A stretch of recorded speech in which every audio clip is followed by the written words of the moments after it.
Guys, welcome back to Follow Me 11B. Discussions on current events, macroeconomics, and freedom and liberty from a veteran's perspective. Today I wanted to discuss the Nordstream pipeline explosion from earlier this week. Was it natural? Was it an accident? Was it sabotage? And if it was sabotage, who done it? But before I get into all that, I wanted to just quickly remind everybody, we are quickly zooming towards our 75th video. It's been a lot of work to get here, but it's been a lot of fun as well. I just wanted to personally thank everybody that's been along for the journey. Everybody that's been a subscriber from the very beginning all the way, including all the people that jumped on board on the ride to 75.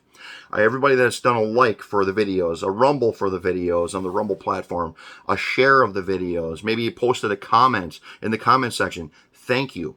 I really appreciate it. It makes it a lot more fun when people are participating and paying attention. And hey, while I'm at it, don't forget to share this video to friends and family. It helps the YouTube and Rumble algorithms pick up the videos and put them at the front of the search choices. And it also helps grow our community. Makes everything a lot more fun for everybody. But now for the topic of the day. Let's talk a little bit about the Nord Stream pipeline explosion. Happened earlier this week, and was it natural? Was it an accident, or was it sabotage? And if so, who had the motive and opportunity to do so? So let's go straight to a Daily Wire news article. And this one is from September 28th, 2022, entitled, Polish politician stuns with a tweet suggesting who was behind destroying Russia's pipelines. It's by Ryan Saavedra. A Polish politician who was married to an American leftist writer, Anne Applebaum, ignited a firestorm on social media this week by suggesting that the United States was behind the damage to Russia's Nord Stream 1 and 2 pipelines in the Baltic Sea this week. The tweet from Radoslaw Sikorsky came after explosions were reported where the pipelines are located in the Baltic Sea, which was followed by a sharp decrease in the conduit's pressure. Here's the tweet. Thank you, USA. Sikorsky, a member of the European Parliament and chairman of the Delegation for Relations with the United States, declared on Twitter. And that tweet was from September 27th, 2022. Germany, the continent's largest economy, relied on Russian natural gas for 55% of its imports before the beginning of the conflict. The producer price index for industrial products in Germany has risen 45.8% year over year as of August 2022. 45.8% year over year. Jeez. According to data from the Federal Statistical Office. All right, let's jump over to Zero Hedge for another article. This one is by Tyler Durden from Wednesday, September 28th, 2022. And it is entitled, Forever Unusable, 15 Things We Know About the Mysterious Explosions That Severely Damaged the Nord Stream 1 and 2 Pipelines. I'm just going to touch on the bullet points, basically, but here we go. Something really strange happened. On Monday, large underwater explosions were detected in the precise areas of the sea where Nord Stream pipeline system is now leaking. That is strange. They're talking about sabotage is being alleged, but if that's the case, who was behind it? At this point, we just don't know. But there are certain facts that we do have. The following are 15 things that we know about the mysterious explosions that severely damaged the Nord Stream 1 and 2 pipelines. Number 1, we are being told that sections where the pipeline were damaged are 70 to 90 meters below sea level. So someone would need to go down pretty deep to get to them. Now, you have to ask yourself the question, who has that capability? Number 2, it is extremely unlikely that these pipelines could have been ruptured by accident because they're extremely thick. The steel pipe itself is a wall of 1.6 inches, and 4.1 centimeters, and is coated with steel reinforced concrete up to 11 centimeters thick. Okay, number 3, it is being reported that explosions were heard in areas where gas is now leaking out of the pipelines. So if they were heard, it kind of leads you to believe that there were explosions. Explosions are more than likely not accidental. Let's see here. I'm going to jump over to number 4. Swedish National Seismic Network detected one explosion that registered 1.9 on the Richter scale and another that registered 2.3 on the Richter scale.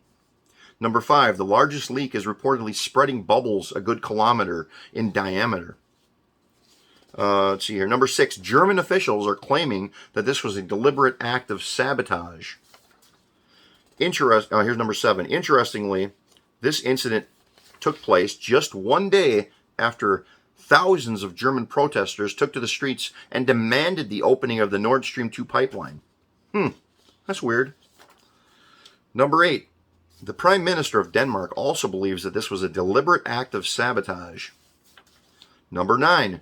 The Ukrainians are blaming the Russians for the explosions. No news there.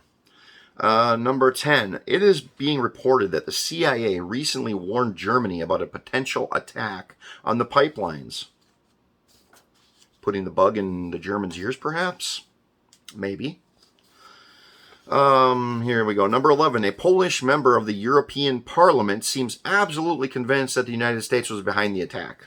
And we talked a little bit about that already.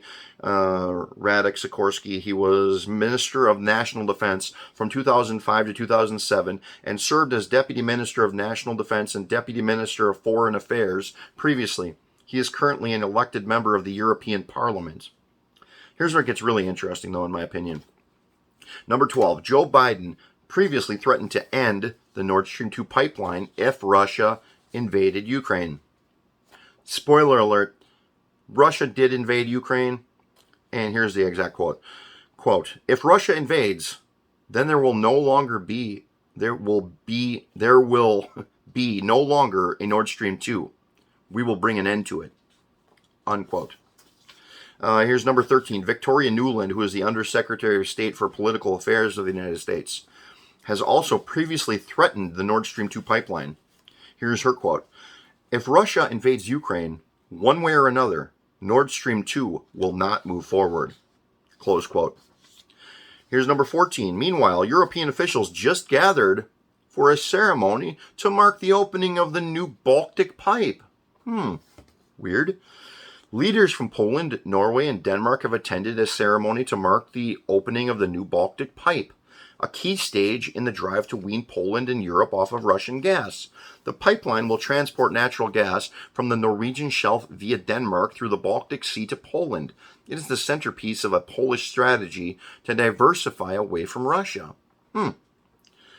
Number 15.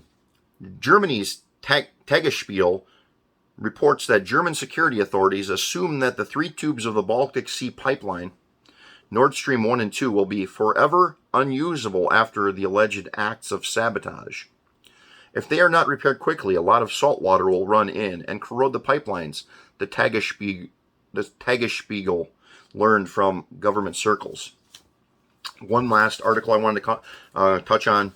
This is kind of an indication of the kind of mainstream narrative of the incident, and it goes like this. This is from Time.com by Surya Janati, September 29th, 2022, Time.com.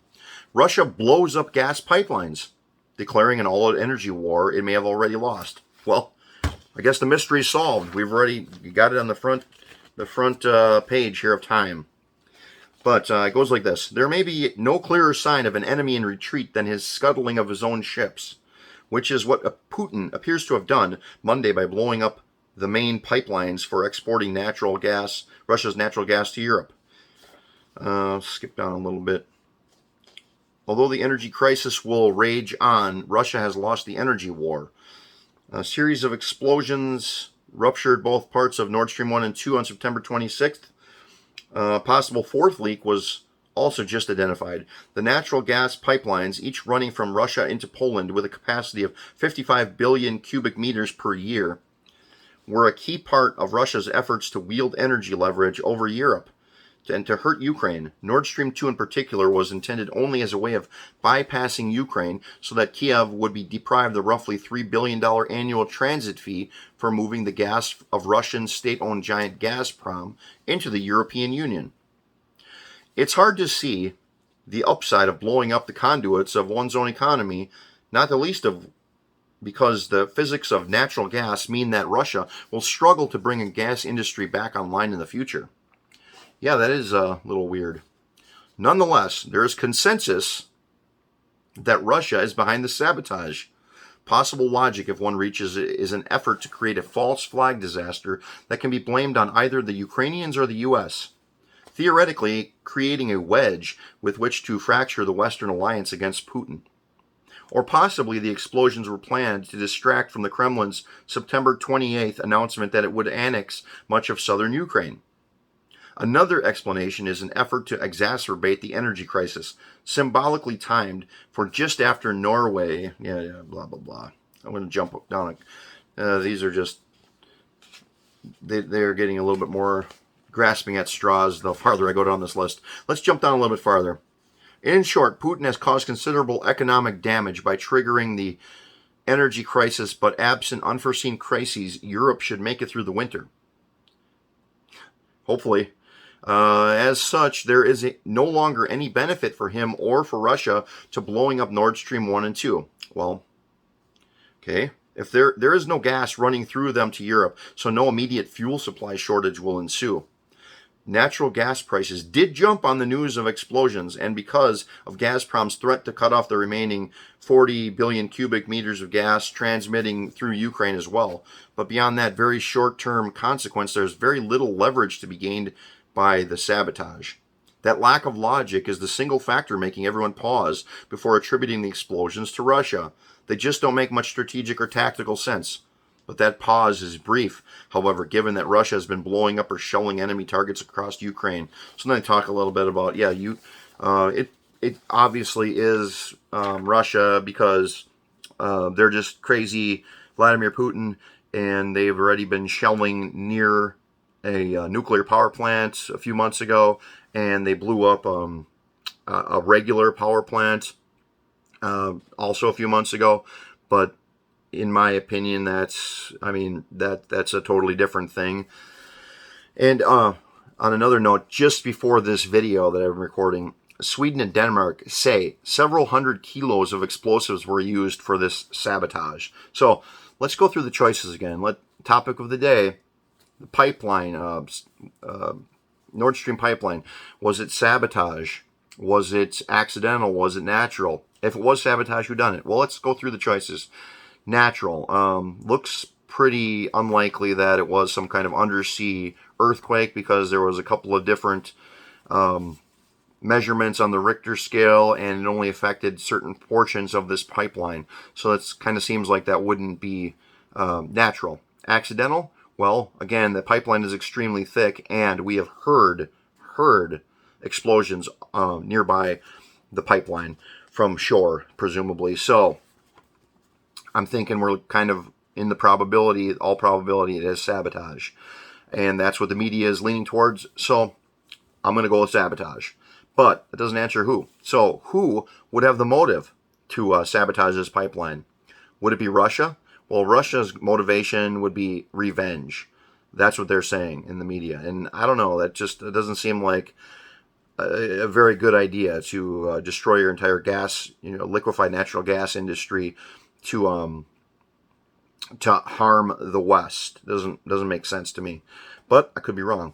Who else? Ukraine, maybe. Maybe they're trying to seek revenge and destroy some of Russia's infrastructure. However, I don't think, first of all, that it's going to benefit them by damaging the pipeline, because the pipeline is supplying their allies who are helping them. So also, I don't think they have the opportunity. I don't think they have the expertise to be able to conduct such an operation undersea. What about the U.S., Germany, the U.K.? Well, they certainly have the expertise to do underwater operations of the sort, but why? Maybe a black swan event.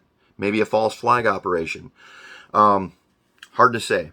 But I think it's worth considering, certainly. Because, it's weird when discussions or mention of like this Polish politician on Twitter, if you repost his tweet or if you mention his tweet, it gets taken down right away. It's banned. And social media has banned, and legacy media have like kind of latched on super tight and super quickly to the narrative that it's just crazy Uncle Putin. Is he a bad guy? Is he a killer? Is he a narcissist? I think he checks all three of those boxes, but is he insane? Is he ready to cut off his own nose to spite his face and destroy his own country's gas industry and one of his only leverages in this conflict with Ukraine? and the West? I don't know. I would kind of lean towards no in all probability, but who knows? But that's just what I have to think about the topic. I could be wrong, though. I would love to hear what you guys think about the pipeline explosion, who you think was behind it. What do you think the probability is that Russia's behind it? What do you think that the probability is that the West is behind it? Or even the U.S.? Who knows? Or was it natural? Or was it accidental? Please post your comments below. And don't forget, we are growing. We are Follow Me 11B on YouTube, Gettr, Twitter, and Facebook. And we are also the real Follow Me 11B on Rumble and on Instagram. And we will see you all on the next video.